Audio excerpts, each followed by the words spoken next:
Welcome back to another episode of We Love Pets. Guys, if you want to join the conversation with us and our special guests, use the hashtag We Love Pets. Submit it to our social media at Pet World Insider or myself at Producer Derek.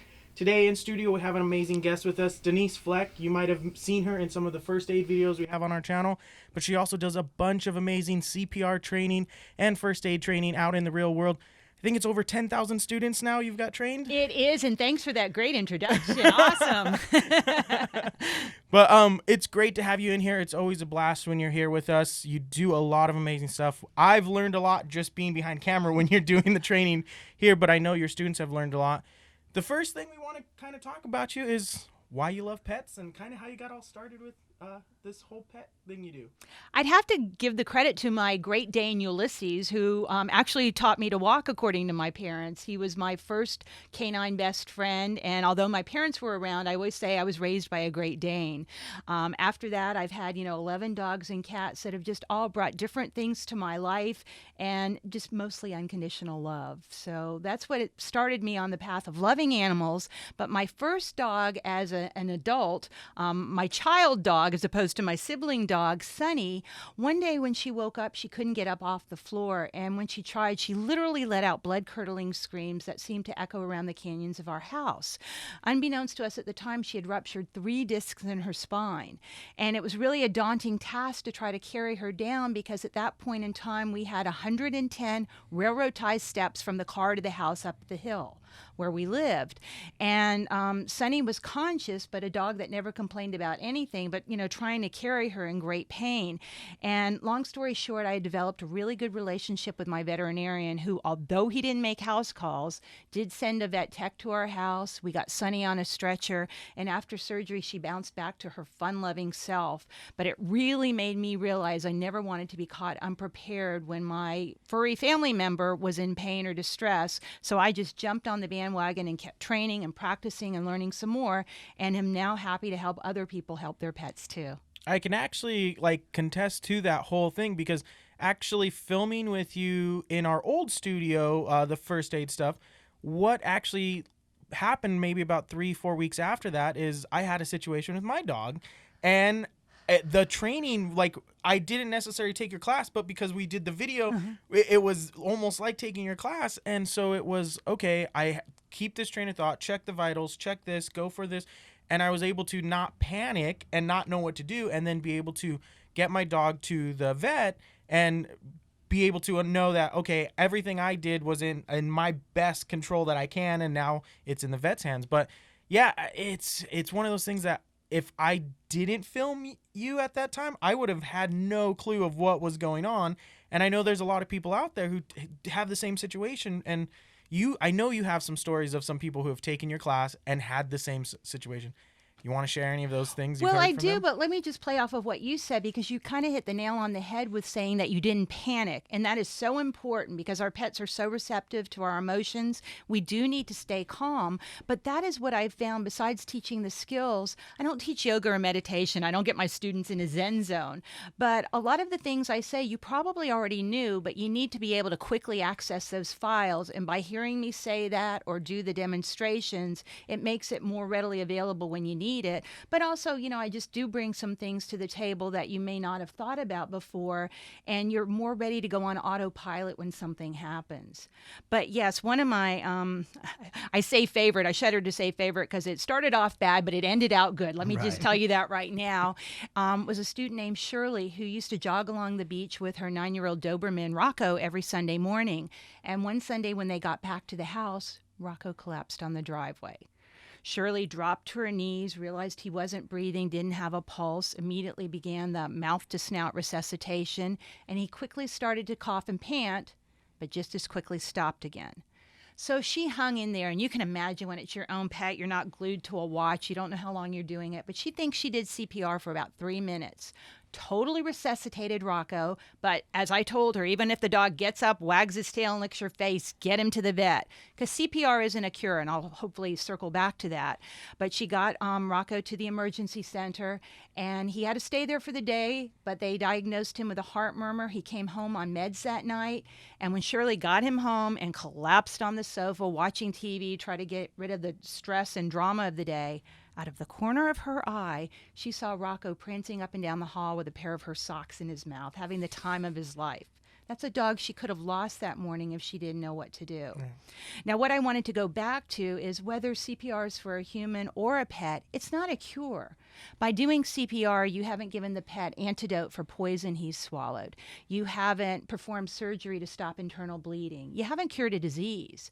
But if you can be the pump that for some reason that dog or cat's heart can't be at that moment in time and circulate that blood and oxygen, keeping all of the tissues and organs alive, when you get to the veterinarian with all their experience and, training, hopefully then can administer the antidote, can perform the surgery or cure the disease and save the life of your precious pet.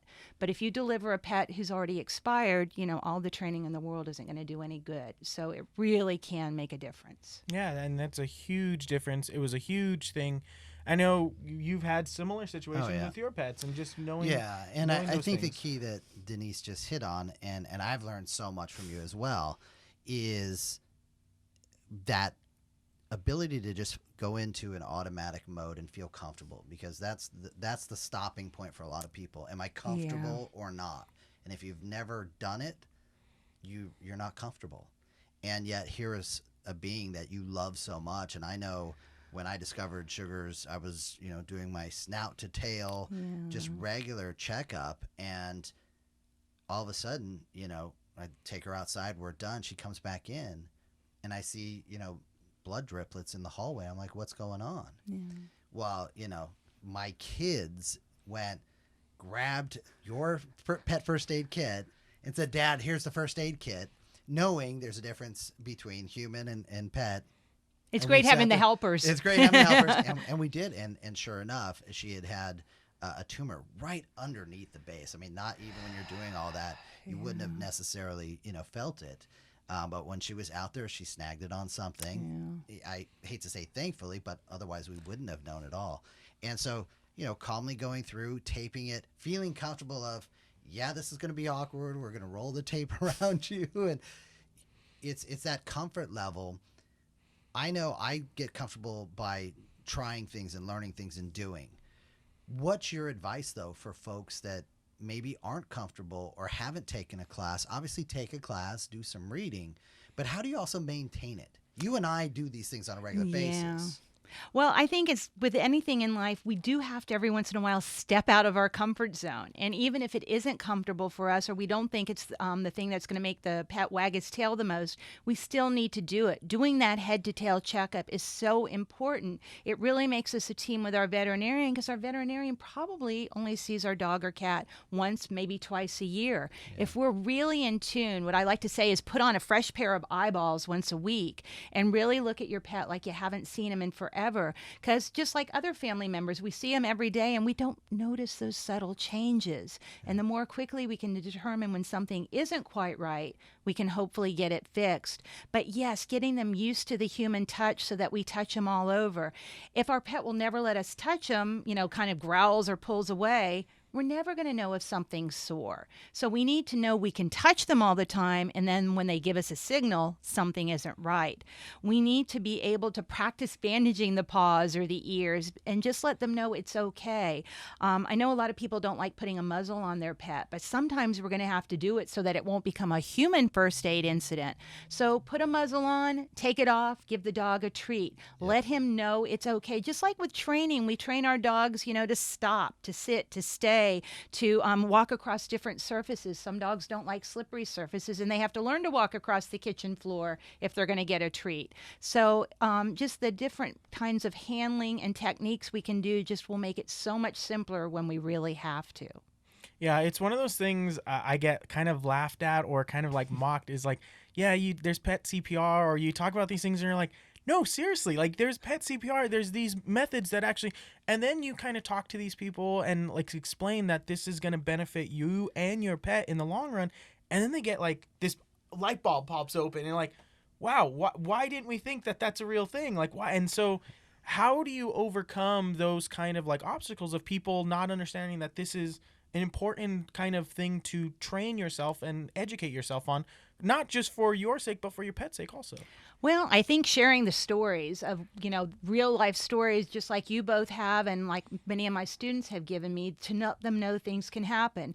In reality, most of us are probably not going to have to do CPR, but we're probably going to have to bandage a paw. We're going to have to help soothe an upset tummy or calm down a bee sting. So there are a lot of things that can happen, and those are stressful to the animal, and they're stressful to us as the parent when it happens, because you see your child literally in distress, but it's a child who can't communicate to you in a language we understand to say, I have a boo-boo, or it hurts over here, or it only hurts a little, mom, or it hurts like heck. You know how we're supposed to do the scale of 1 to 10 when we're at the doctor for our pain. We don't get that feedback for our pets. So the more in tune we are, and then the more that we share our stories, and I think just that's one of the best ways to people to hear about the success.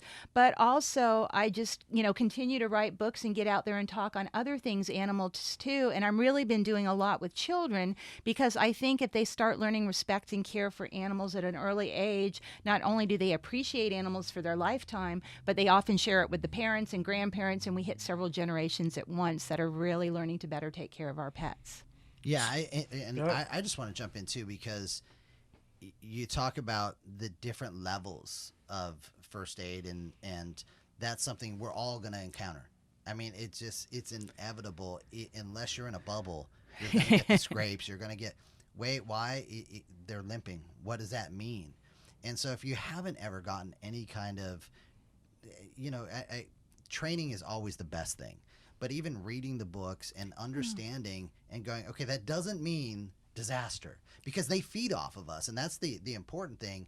And so when you're talking about the kids as well, my kids were calm, I was calm, so Sugar was calm. She's just like, hey, what's oh, okay, there's something wrong, no problem. And it was easy to work with her.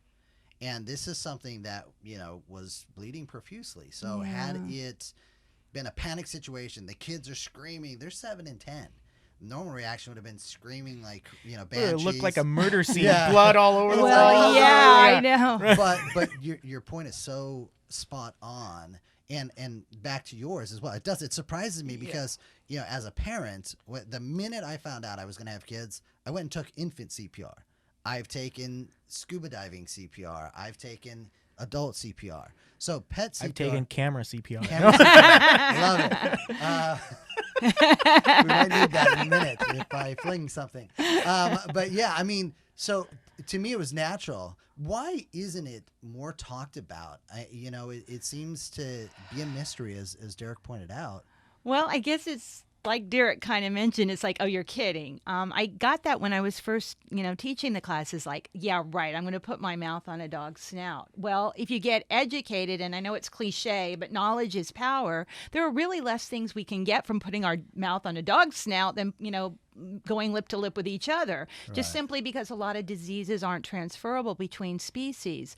I think as pets become more and more a part of the family, and we know it's something like a $60 billion industry right now, people are thinking of pets as part of the family, so they want to be there to care for them. And it's by no means a replacement for competent medical care, but it can limit their pain and suffering and further injury, so it can, save on costs, but mostly it can just help keep our pets with us for a longer time.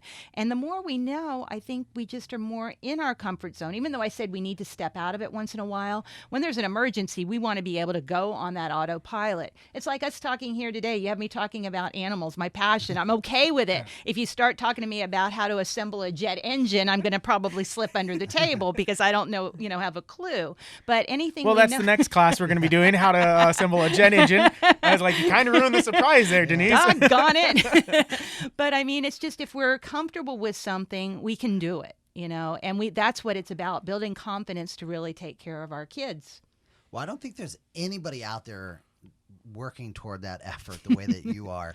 10,000 folks that you've trained and another 10,000 waiting to be trained. You have a pet safety tour coming up. What was the inspiration? I mean, I am so excited for this. Let's share. Well, obviously there are two inspirations. I'll give you the underhanded one first. With all of my crazy work, I really wanted to somehow confine my dogs and my husband together with me for a little bit of a getaway. But but the real motivation is really, as many people as I've taught, I talk to people and I find out there still are so many more animals that could benefit from their humans knowing basic pet parenting skills. So I thought in one concerted effort, if I take the show on the road, so to speak, I'm hitting 17 cities. They so far are setting up events for me, whether it's teaching pet first aid and CPR, pet disaster preparedness, or pet safety for kids across the southern U.S. And it looks like it's going to be 10,000 miles, kicking off this fall from Pet Sitters International's conference.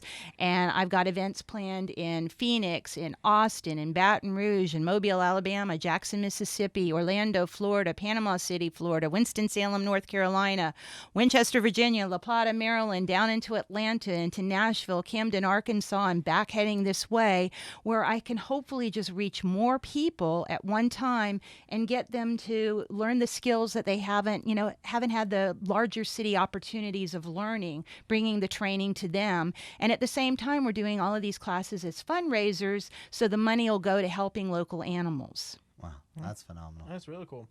I know there's a couple other things you've got coming up also. Can we talk about the things coming up? I mean, can we share those sure. things? We are. Well, because it's the two of you. Everyone's I'm looking like, at me, well, let's see, who can we... really Should we arm wrestle? Yeah, exactly. Yeah, I mean, I think it's fair enough to say. I mean, we've been working on a book for way too long now. So we're excited. That will be ready to go for the tour. There better be nothing that stands Pause and fingers crossed. I don't want to jinx it, but I don't want to hit the camera gear and have him jump into camera first aid. So, and then, I mean, we're getting excited because we also have that ability. One of the challenges is so many people do want you to teach them, but you can't be everywhere all the time.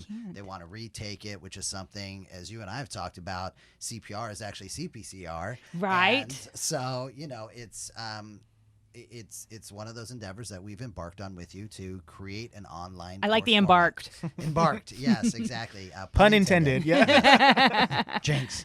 Rocket jinx, as my kids say. But yeah, so I mean, we're really, but that's how much we've also been affected by it and inspired by what you're doing to say, okay, it's not, people are a little bit surprised when we go, yeah, we're spending a lot of time to do this, but it works. How many lives, we're going to impact with this. Yeah, I mean, us two just alone, because of working in this industry, like there's things that I would have never have thought owning a dog I would be doing, but it's those kind of things that I get to be exposed to it. So why can't we expose everyone else to that kind of little bit of knowledge? Because that little bit that I got from just filming you was enough to make me confident enough to be able to stay not panic and be able to move forward to get my dog to safety. And so, I mean, same thing for you. Well, and we're in a day and age now where we can do that. Mm-hmm. I'm certain you would have done that 10 years ago if the option was more readily available. But now we're able to do things, film and it's up, it's out, and people are just like, hey, I just want the information. We're really doing it on a very high level. But that's because we want it to be evergreen for as long as it can be. Because, I lost Sugar recently, but she's not the last dog that I will have. And so you have to constantly be looking at, and that's one of the things that, kind of popped up as I was looking at the book recently is I was more focused on the senior side of the book than I was on the puppy side. And, now I find myself, I've got Zoe in the senior level, and then I've got, the notion of when the time's right, I'm going to be back in the puppy phase. Yeah, well, that's it. I know I have two seniors myself, and it's just always so hard to deal with those end-of-life decisions, but really making the most of those last years. And the only way I've been able to reconcile myself with having to say so many goodbyes, because our pets do live shorter lives than we do, is that it just gives us the opportunity to love so many more of them during our lifetime. And making the difference in the life of an animal is just such an amazing thing. Yeah, I mean, it's that short time that we get with them that why not do as much as we can to make that life for them that much better? I mean, because, yeah, we're going to have to say goodbye. That's the unfortunate. We lost Whiskey at my house, and now we've got Maya, but because of the faults I had with Whiskey, I'm able to make Maya's life better because of the stuff I've learned here. And I mean, again, it's going back to the stuff I've learned from just filming you. Maya gets the head to toe check kind of thing, and I know how to check her vitals. I know what her heart rate is when we go to the vet. I know those kind of things ahead of it because I've been able to just take in that little bit of knowledge and say, you know, I can do a little bit better. That little bit better helps, and so what you're doing is huge. So. Yeah, I mean, the book's cool, the video component's cool, the tour is awesome. Let's get to a dog bowl question. We're at that point of the thing. So the guest always picks a question. If you guys want to submit a question, you can reach out to us on all the social media platforms. It's at Pet World Insider or at Producer Derek using the hashtag We Love Pets. So, Denise, what's that question? What's your favorite breed of dogs? The kind with 4 legs and lots of fur. I don't want to discriminate against any. I've had so many amazing breeds, but I will tell you something in that I've had Akitas for the last decade or more, and I know that's not a breed for everyone, but I've just really found a fondness for them, and they need the right owner because they can be aloof and they can be stubborn, but that just brings me to, and I know it's in the book about making that right choice when you adopt, but do your research. We go to a shelter, which is wonderful, but we see those faces and they're just looking at us in those big brown eyes, and sometimes we're swayed for the wrong reason. We really do need to think about our lifestyle, other family members, and make the right choice from the get-go as best we can, because once we make that choice, it really should be for the lifetime of the pet. So don't be too hasty in just deciding on the cutest one or the one with the fur pattern you like. Really make sure it's a breed and personality that's going to fit the whole family. And, you know, if you don't want to brush the kitty, don't get a long-haired cat. If if you're kind of a couch potato yourself, you don't want a puppy. You're looking at me when you say that. No. I was trying to look away. But you don't want a puppy or, you know, a sporting breed that's going to, or I should say a herding breed that really needs to run and exercise. So, you know, like everything else, learn a little bit first before you make that decision. I love all dogs, but the Akitas are my breed of choice right now. Rob? I'm going to cop out on this one. Any breed of dog. I mean, because we've been with wolf dogs who have been amazing. We've been with the second tiniest dog on record, a little tiny Chihuahua. So, I mean, I couldn't narrow it down. But what I will say is, much like you, I had the experience with Shibas. Sugar was a Shiba mix. And to your point, when we were looking at adopting a pure Shiba, when my wife and I first got married, the question was, well, are you going to have kids? Because maybe that might not be a great, and what's your life going to be down the road? Right. And I was so appreciative because it at least made us think. And then in an irony, Sugar adopted us at an event, and we didn't know what kind of breed she was. So breed didn't really matter to us. But she had the personality traits that jumped off the chart for us, and she climbed up into my wife's lap and said, "I'm your dog." So I got to know a lot about Shibas, and I will say, you want to see me melt, have a little Shiba run across, and I stop everything, and oh my God, it's a Shiba. So, but that whole, Japanese lineage of dogs also just grabs me. I was just at a pet expo and saw the Shikukens and whatnot, and they're. So I got to say something about that. I think right now, my stage of life where I'm at, I definitely, that type of breed jumps out to me more than a Dalmatian and Great Danes. And I was also, my uncle had 5 Great Danes. So big dog, small dog. Well, that's it. Just I've give me always a been dog. big dog girl, but I as the years pass, I can see me starting to go to a little smaller, more manageable pet. It's because we all get hunched over.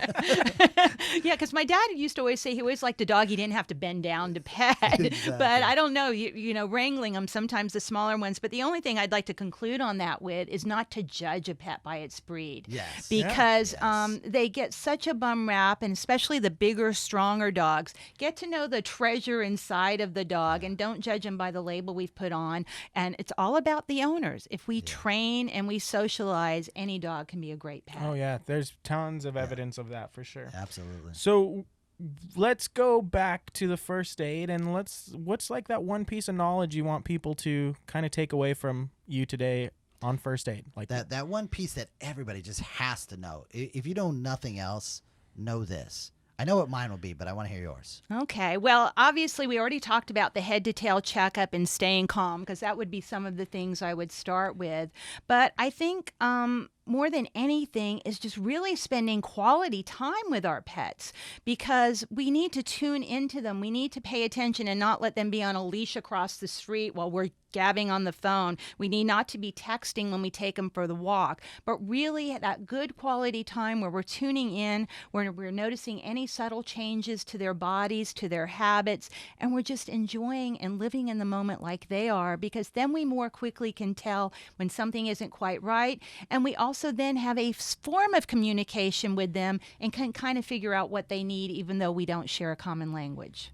Yeah, I love that. Mine is maybe a little more dramatic, and that is know where your emergency center is for your pet, because when it happens, it's too late to try and find it out.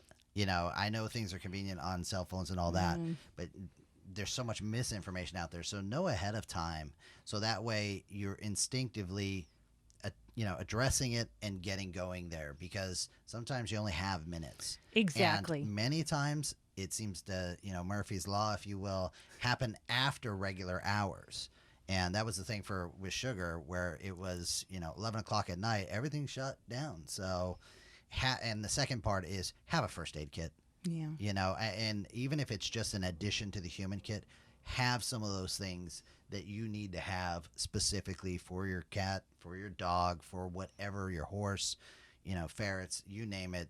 There are certain things that you've got to have specific to them. So those You've would be been my two taught tips. well, Rob. We had a great teacher. Yeah, I was gonna say we have yeah, but I mean, and it's not only been taught well, but I've now had those experiences, and because of that, I'm one of the evangelists out there now. It just spouting engraves this the out. importance Yeah, of like exactly. why that is such an important thing to train yourself and educate yourself on stuff like dog first aid or pet first aid and pet CPR. But what you guys are doing, giving me the opportunity and sharing your own stories too, I think is the best way to get more people trained and more in the know about it, because the more they hear these stories and know that they need to know where their emergency center is and have a first aid kit and know certain skills, it really can make a difference. Yeah, it's that thing. It happens all the time. When like you meet somebody new, or you're walking around stranger and you see a dog, or you tell them, "Hey, I work in the pet industry," and you start talking all this stuff that I'm excited about, and they look at you like,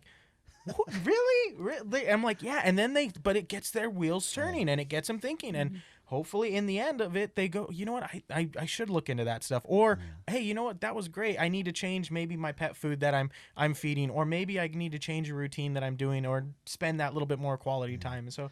Yeah. Speaking of learning, I want to make sure everybody knows how they can get your information, because you have so much great information out there. Well, I would love them to go to www.sunnydoginc.com. Do you have social media that they can find you at also? I'm at the Sunny Dog on Twitter and Sunny Dog Inc. on Facebook. Awesome, guys.